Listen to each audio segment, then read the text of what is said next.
Welcome to the Running Network Show. Join us each time as we explore the people, the places, and the events that shape our great sport.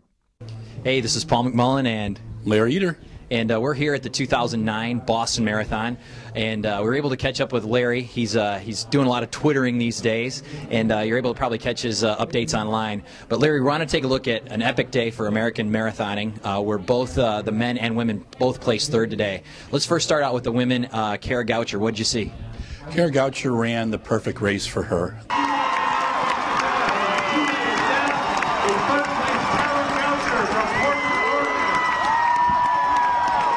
They went through the half in 1:18.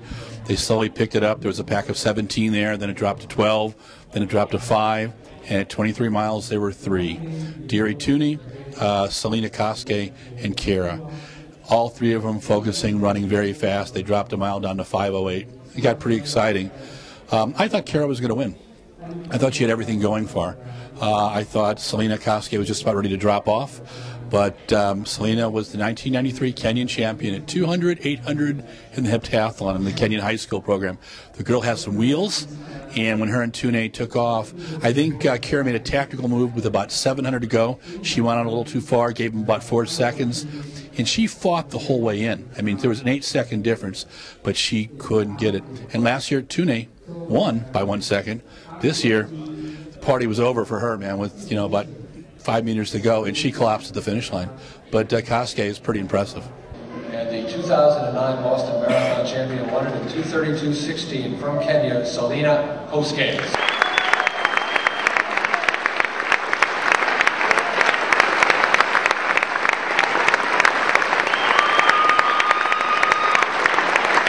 Yeah, very impressive. And those sprinting skills come in handy right towards the end of a race. But the mental toughness for a sprinter to stay in it that long, and I think if you run the tape back, there was times where she was getting dropped off the back actually, where the mental struggle of the marathon was really wearing thin on her.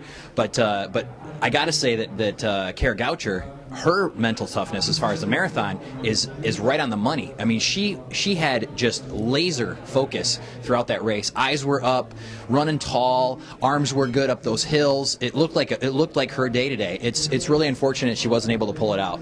With Kara, what's fascinating about her and with Alberto and with their whole team, it's all about 2012. I think you're going to see her try to have a baby in the next year and a half, and have a little bit of a life. And she's got a great husband, Adam's one of the coolest guys around, known him since college. And I think they're really good for each other. I think it's just going to be tough for her today, but I think she'll pick herself up, and she has nothing to regret. She ran a gutty race. And she ran till the finish, Yeah, it's going to set in as a positive thing. All right, let's take a look at the guys' race. Ryan Hall, different story. Yeah. Out like a shot. Not so light on the feet towards the end, but a different strategy that played out also to a third place. Why don't you tell us about it? Looking back at it, Ryan's got to run his race. I think he thought he needed to make a move to win. I think he went out too early. He was keying off Robert Chariot, the 4-time winner, and Robert just wasn't a factor today. That's part of the marathon.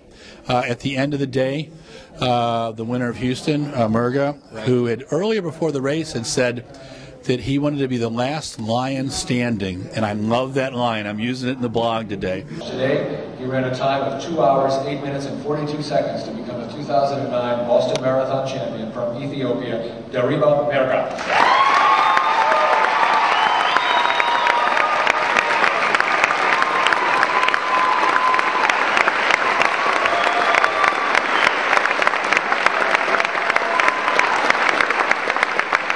But Murga ran 2:07.57 in Houston less than 3 months ago.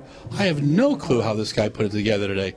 On the hills, he was charging. He ran a 4:41 up one of the third hill. So just blasted people away. 4:41 uphill, Larry? Uphill. That was the fastest mile, because I know there was a 4:38 early on. Yeah. But they were giving us, so someone could be smoking crack on TV, but they said like 4:41.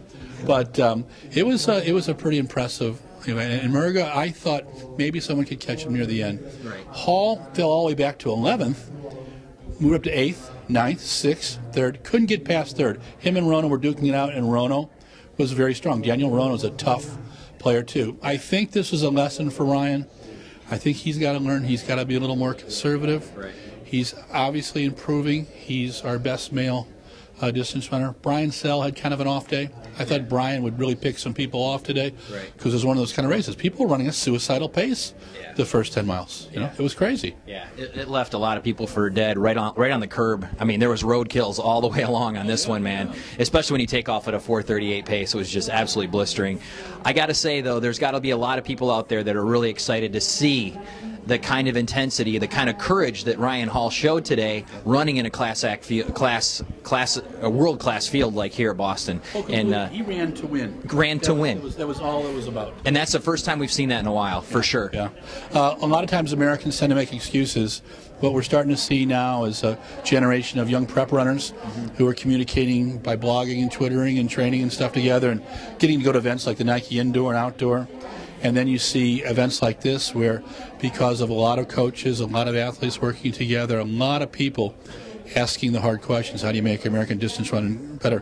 I think right now we're the third distance nation in the world. The only problem is we got Ethiopia and Kenya in front of us. Right. And last year there was, 98 Kenyan males who broke 2:15. So we've got a ways to go. Yeah. I think that we can be a player, but I think we got to play our cards very close.